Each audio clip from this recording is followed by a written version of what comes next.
જય માતા ખેડૂત મિત્રો, સ્વાગત છે તમારું ખેડૂત પુસ્તક ચેનલમાં। આજે તારીખ 13 ફેબ્રુઆરી 2024 ને આજની સવારની હવામાન અપડેટની અંદર માહિતી મેળવીએ તો ગુજરાતના વાતાવરણમાં આવશે ફરીવાર બદલાવ, વાદળછાયું વાતાવરણ જોવા મળે તેવી સંભાવના, તો તેની સંપૂર્ણ માહિતી મેળવીશું। આ સાથે જ પવનની દિશા અને ઝડપ, તાપમાન કેટલું જોવા મળશે અને ગુલાબી ઠંડી જોવા મળશે કે નહીં તેની પણ માહિતી આપણે આ વિડીયોની અંદર મેળવીશું। ચેનલમાં નવા હોય તો ચેનલને સબસ્ક્રાઇબ કરી દેજો અને વિડીયોને લાઈક આપીને તમામ ખેડૂત ભાઈને શેર કરી દેજો। દિવસે ને દિવસે ગુજરાતના હવામાનમાં બદલાવો જોવા મળી રહ્યા છે। ત્યારે શિયાળો ચાલી રહ્યો છે અને હવે પૂર્ણ થવાના આરે પહોંચી ગયો છે, ત્યારે ફરીવાર ગુજરાતના વાતાવરણમાં પલટો આવે તેવી શક્યતા દેખાઈ રહી છે।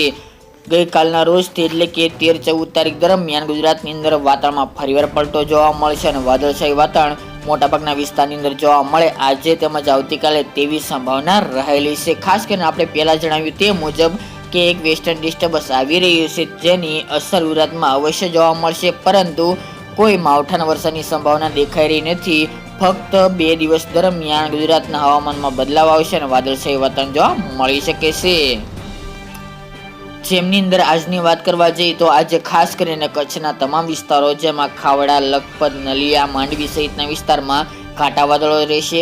તેની સાથે આ વાદળો કચ્છરૂપી એટલે કે કચ્છના વાદળો જોવા મળે આજે તેમજ આવતીકાલે તેવી સંભાવના છે। આ સિવાય રાપર હોય, ભુજ, ગાંધીધામ સહિતના વિસ્તારની અંદર મધ્યમથી ઘાટા વાદળ જોવા મળી શકે છે। સૌરાષ્ટ્રના મોટાભાગના વિસ્તારનો સમાવેશ જોવા મળી રહ્યો છે, જેમાં દ્વારિકા, ઓખા, પોરબંદર, રાજકોટ, જામનગર, હળવદ અને મોરબી એટલા જ જિલ્લાની અંદર વધારે ઘાટા વાદળ, કચ્છરૂપી વાદળ સાંજના સમયે જોવા મળી શકે છે।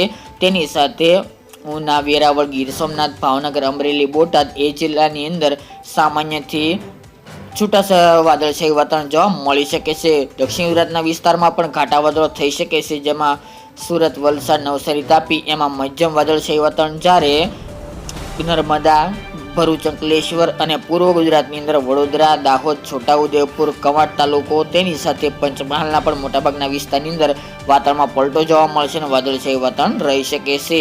ઉત્તરની અંદર સાબરકાંઠા, બનાસકાંઠા અને મહેસાણા અને સાથે જ પાટણના પણ અમુક વિસ્તારની અંદર વાતાવરણમાં પલટો જોવા મળશે અને કચ્છના વાદળો જોવા મળે આવનારા 2 દિવસ તેવી સંભાવના રહેલી છે। તે ઉપરાંત આજે પણ સાંજના સમય દરમિયાન ખાસ કરીને દરિયાકાંઠાના વિસ્તાર, દક્ષિણ ગુજરાતના વિસ્તારો તેમજ આપણે જણાવ્યા તે જિલ્લાની અંદર ઘાટા વાદળો 2 દિવસ જોવા મળે તેવું અનુમાન દેખાઈ રહ્યું છે। મધ્ય ગુજરાતના પણ અમુક વિસ્તારની અંદર આછાથી મધ્યમ વાદળછાયું વાતાવરણ તેમજ કોઈક જગ્યાએ સામાન્ય વાદળછાયું વાતાવરણ જોવા મળે તેવી સંભાવના રહેલી છે, પરંતુ ખેડૂત ભાઈને ગભરાવાની જરૂર નથી। ફક્ત વાતાવરણમાં પલટો આવશે, વેસ્ટર્ન ડિસ્ટર્બન્સ આવી રહ્યું છે, જેની અસરના કારણે ગુજરાતમાં વાદળછાયું વાતાવરણ રહેશે અને આ વાદળો કચ્છના વાદળો જોવા મળી શકે છે, જે આપણને 2024ના ચોમાસામાં આ વાદળો ફાયદાકારક પણ નીવડી શકે છે। તે ઉપરાંત વાત કરવા જઈએ તો મિત્રો ઠંડી, પવન અને તાપમાનની અત્યારે ગુજરાતની અંદર રાત્રિનું લઘુત્તમ તેમજ દિવસ દરમિયાનનું મહત્તમ તાપમાન અત્યારે ખાસ કરીને નોર્મલ કેટેગરીમાં ચાલી રહ્યું છે।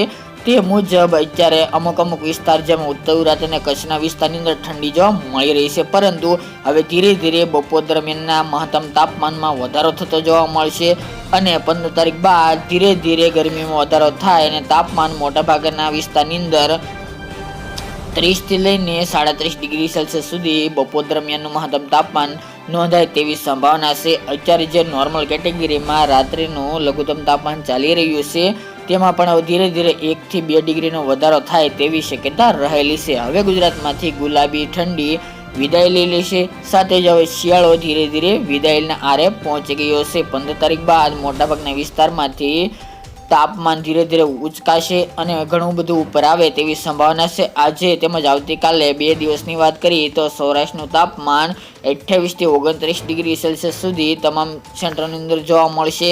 કચ્છમાં પણ 27 થી 28 ડિગ્રી, ઉત્તર ગુજરાતના સાબરકાંઠા, બનાસકાંઠા, પાટણ, મહેસાણા વિસ્તારની અંદર 28 થી 30 ડિગ્રી આજુબાજુ તાપમાન ચાલશે। અમદાવાદ, ગાંધીનગર એ વિસ્તારની અંદર 30 આજુબાજુ તાપમાન રહી શકે છે। દાહોદ, ગોધરા, વડોદરા તેમજ દક્ષિણ ગુજરાતના તમામ જિલ્લાઓની અંદર 30 ડિગ્રી સેલ્સિયસ સુધી તાપમાન જોવા મળે તેવી સંભાવના રહેલી છે। જ્યારે મિત્રો રાત્રિનું તાપમાન જે નોર્મલ કેટેગરીમાં ચાલી રહ્યું હતું તેમાં ધીરે ધીરે વધારો થતો જોવા મળશે અને અમુક વિસ્તારની અંદર સામાન્યથી થોડી ઠંડી જોવા મળી રહી છે, તેમાં પણ ધીરે ધીરે ઘટાડો થાય તેવી સંભાવના રહેલી છે. ત્યારે રાત્રિ દરમિયાન ઉત્તર ગુજરાતનું તાપમાન 15 થી લઈને 17 ડિગ્રી વચ્ચે ચાલી રહ્યું છે. જ્યારે સૌરાષ્ટ્રનું પણ લઘુત્તમ તાપમાન 20 ડિગ્રી આજુબાજુ નોંધાઈ રહ્યું છે. કચ્છમાં પણ 20 ડિગ્રી આજુબાજુ પહોંચી ગયું છે. અમદાવાદ સહિતના વિસ્તાર, પૂર્વ ગુજરાતની અંદર પણ 18-19 ડિગ્રી તાપમાન ચાલી રહ્યું છે. દક્ષિણ ગુજરાતની અંદર પણ 21 ડિગ્રી આજુબાજુ, સુરત, વલસાડ સહિતના જિલ્લાઓની અંદર તાપમાન હવે નોંધાઈ રહ્યું છે. તેમાં પણ હવે આ તમામ સેન્ટરોની અંદર 1 થી લઈને 2 ડિગ્રી તાપમાન ઉપર આવે તેવી સંભાવના છે રાત્રિના તાપમાનમાં. એટલે ધીરે ધીરે ગુજરાતમાંથી શિયાળાની વિદાય શરૂ થઈ જાય છે.